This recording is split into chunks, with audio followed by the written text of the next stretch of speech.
আমি আল্লাহকে এই চেহারাটা কি করে দেখাবো যিনি আমাকে টাকার পাহাড় দিছে, যিনি আমাকে যৌবন দিছে।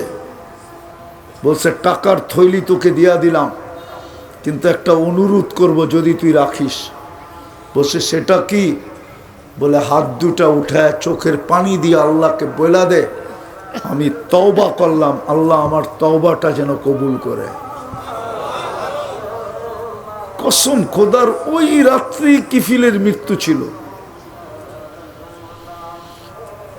স্বর্ণ অক্ষরে লেখা উঠছে ঘরের দরজায়, কদ গফার আল্লাহু লিকিফলিন, আল্লাহ কিফিলকে মাফ করে দিছে। বলেন কতটুক কথায় জীবন চেঞ্জ। এই জন্য খুব মনোযোগ দিয়ে শুনতে হবে, পরিবেশটাকে নীরব রেখা শুনতে হবে। আমরা কিন্তু যাত্রী, কখন পরিসমাপ্তি ঘটবে জানি না। কিন্তু আপনাদের বিবেকের কাছে আমার প্রশ্ন হলো, যুবকদের যৌবন বিবেকের কাছে আমার প্রশ্ন হলো, প্রস্তুতি কতটুকু? পরিসমাপ্তির জন্য তো কোনো বয়স নির্ধারিত নাই, কোনো সময় নির্ধারিত নাই যে বাচ্চা থেকে যাবে যুবক চলে যাবে, বা যুবক থেকে যাবে বৃদ্ধ চলে যাবে, রাত্রে যাবে তো দিনে যাবে না, দিনে যাবে তো রাত্রে যাবে না, এরকম কোনো সময় তো নির্ধারিত নাই। আপনাদের বিবেকের কাছে প্রশ্ন, আমাদের প্রস্তুতি কতটুকু?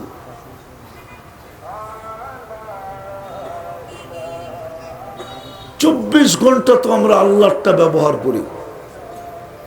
কেউ বলতে পারবে যে আমি আল্লাহটা ব্যবহার করি না? 24 ঘন্টা কাঠটা ব্যবহার করি। নুন কার খাই, কিন্তু যুবকরা বলো গুণ কতটুকু গায়? দুনিয়ার প্রবাদ তো ব্যাখ্যা তো হলো নুন যার খাই গুণ তার গাই, কিন্তু আল্লাহর গুণ কতটুকু গাই? কতটুকু আমাদের প্রস্তুতি? প্রস্তুতি ব্যতীত তো আল্লাহর কাছে ইজ্জত পাওয়া যাবে না, সম্মান পাওয়া যাবে না। কসম খোদার, আল্লাহ প্রস্তুতি দেখবে আর কিচ্ছু দেখবে না। কে কতটুকু প্রস্তুতি নিয়ে আসলো? নারী যদি প্রস্তুতি নিয়ে আসলো তো জান্নাতের 8 দরজা নারীকে ডাকবে। যুবক যদি প্রস্তুতি নিয়ে গেল তাইলে কিয়ামতের দিন সুপার ডিলাক্স গ্যালারিতে তাকে বসাবে।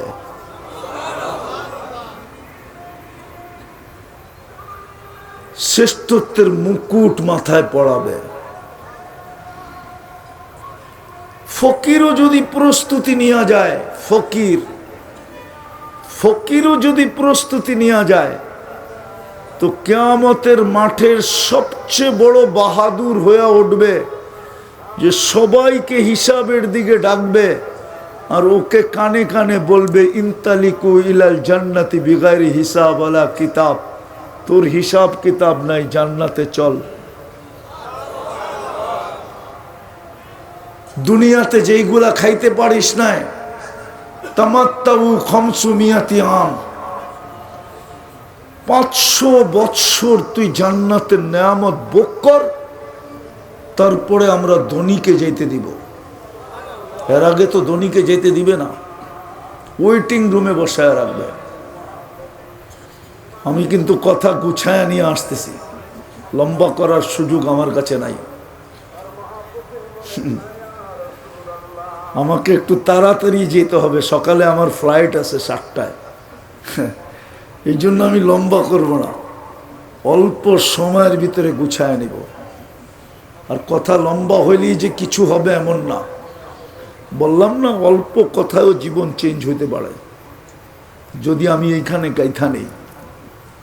এটাই বুঝাইতেছিলাম যে আমরা সবাই যাত্রী, পরিসমাপ্তি যে কোনো মুহূর্তে করতে পারে।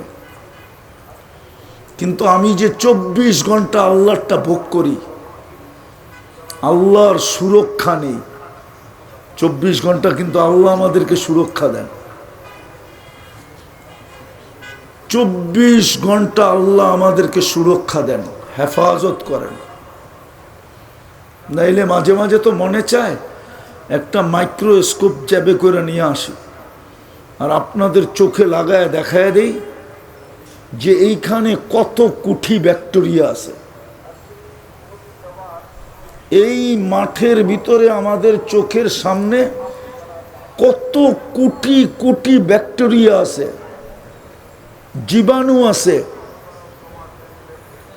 আপনি দেখলে আপনার মাথা নষ্ট হয়ে যাবে, মাথা নষ্ট। হ্যাঁ, মাইক্রোস্কোপ দিয়ে দেখতে হবে, তাইলে দেখা যাবে। কিন্তু ওটার থেকে আমাকে সুরক্ষা দেয় কে? কে দেয়? আচ্ছা, যুক্তি দিয়ে বলেন তো আমাকে, যেই জমিনটা 66,000 মাইল গতিতে পার ঘন্টা, 1 ঘন্টায় 66,000 মাইল অতিক্রম করে দৌড়ায়া, ওটার উপরে আপনি বসে আছেন কি করে? যুক্তি দিয়ে বুঝান। যুবক বলক, তুমি বসে আছো কি করে? জমিনটা তো সূর্যের পিছে, তোমাদের বিজ্ঞান বলতেছে 66,000 মাইল গতিতে ছুটতেছে, পার ঘন্টায় 1,000 মাইল গতিতে ঘুরতেছে। এটার উপরে আপনি নিশ্চিন্তে বসে আছেন কি করে? এই সুরক্ষা কে দিল? যুক্তি তো বলে যে আমি কোথায় উড়া যাব আমিও জানি না। এই জন্যই তো ট্রেনের ছাদে যাত্রী বহন করা নিষেধ। এই জন্যই তো বাসের ছাদে যাত্রী বহন করা নিষেধ। কেননা বাসটা যখন 100 মাইল বেগে চলবে, 80, 90, 100 স্পিডে চলবে, তখন হাওয়ার ধাক্কায় হতে পারে আপনি আপনাকে সামলাইতেও না পারেন, বাসের উপর থেকে উড়া যান, পড়া যান, যানটা চলে যায়। এই জন্যই তো সরকারি নিয়ম হলো ট্রেনের ছাদে যাত্রী বহন করা, সফর করা নিষেধ, ভ্রমণ নিষেধ। বাসের ছাদে ভ্রমণ নিষেধ, কিন্তু জমিনটা তো চলতেছে 66,000 মাইল গতিতে। বলেন আপনাকে সুরক্ষা কে দেয়? কিভাবে দেয় জানেন? এটাও তো জানি না। আমাদের প্রত্যেকের উপরে 288 মন অক্সিজেনের চাপ আছে। চাপ কত? আপনি তো 1 মন উঠাইতে পারবেন না, 288 মন তো আপনার মাথার উপরে চাপ দিয়া রাখছে, আপনি তো অনুভবও করেন না। এই টেকনোলজি কে খাটাইছে? এই সুরক্ষার পদ্ধতি কে বানাইছে? বলেন আপনার আমার প্রস্তুতি কতটুকু? প্রস্তুতির জন্যই তো এইখানে, নাইলে আপনি দুনিয়ায় আসতেন কেন? দুনিয়ায় আসার তো প্রয়োজন ছিল না। কেন আপনি দুনিয়ায় আসবেন? কেন দুনিয়ার আধিপত্য আপনাকে দিতে হবে? কেন 24 ঘন্টা আপনাকে আমাকে সেবা দিতে হবে? কেন 24 ঘন্টা আল্লাহকে আমাদেরকে সুরক্ষা দিতে হবে? দরকার তো ছিল না। প্রস্তুতির জন্যই তো এখানে। কিন্তু কতটুকু প্রস্তুতি? বলেন, বলো যুবক, কতটুকু প্রস্তুতি? প্রস্তুতি ছাড়া তো মূল্য হবে না। একটা কাহিনী শুনাইতেছি, দেখি দিলে লাগে কিনা। প্রস্তুতি নিচ্ছে বিদায়ী ফেরাউনের কৃতদাসের কবর থেকে এখনো সুঘ্রাণ বাহির হয়। বিশ্বাস হয় না? না না, হয় না মনে হয়, ঠিক না? আমার নাকে ওই ঘ্রাণ আছে, আমার নাকে। আমি ওই কবর চিনি, আমি ওই কবর চিনি। প্রতিদিন হাজারো মানুষ ওইখানে যায়। পুরাটা কবর খোলা না, ছোট একটা ছিদ্র খোলা আছে, ছোট একটা ছিদ্র। ওটা সুঘ্রাণী হাজার হাজার মানুষ। হায় হায় হায়, ওই এলাকাটা পুরা মোহিত ওই ছোট ছিদ্রের গ্রাম থেকে। আমার নাকে ওই ঘ্রাণ আছে, বলতেছি আপনাদেরকে। ফেরাউনের কৃতদাসী, অথচ দুনিয়ার সমাজে একজন কৃতদাসীর মর্যাদা কতটুকু। মালিকের কাছে কৃতদাসীর কোনো অঙ্গ লুকায়িত নাই, লুকায়িত থাকে না, ইচ্ছা করলে লুকায়িত না। এটা মাদ্রাসার ছেলেরা আর হুজুররা জানে। ফেরাউনের কৃতদাসী একজন ভালো মানুষের হয়তো তাও মেনে নিতাম, তার কবর থেকে সুগ্রাণ, কেননা সে প্রস্তুতি নিছিল। রাবেয়ার বাড়ি দেখলে এখনো চোখে পানি আসে।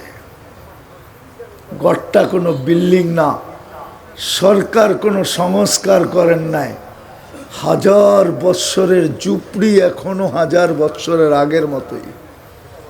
আমি 6 বার গেছি ইথিওপিয়া, 6 বার। আমি আপনাকে চোখে দেখা বলতেছি। কিন্তু যেই ওই ঝুপড়ির দিকে তাকায় চোখ দিয়ে পানি পড়তে থাকে। আমি পরীক্ষামূলক 6 বার গেছি, যে প্রথমবার মনে হয় আবেগে পানি চলে আসছে, দ্বিতীয়বার দেখি, তৃতীয়বার দেখি আবেগে চলে আসলো না, আসলেই পানি আসে। 6 বারই দেখছি পানি আসে।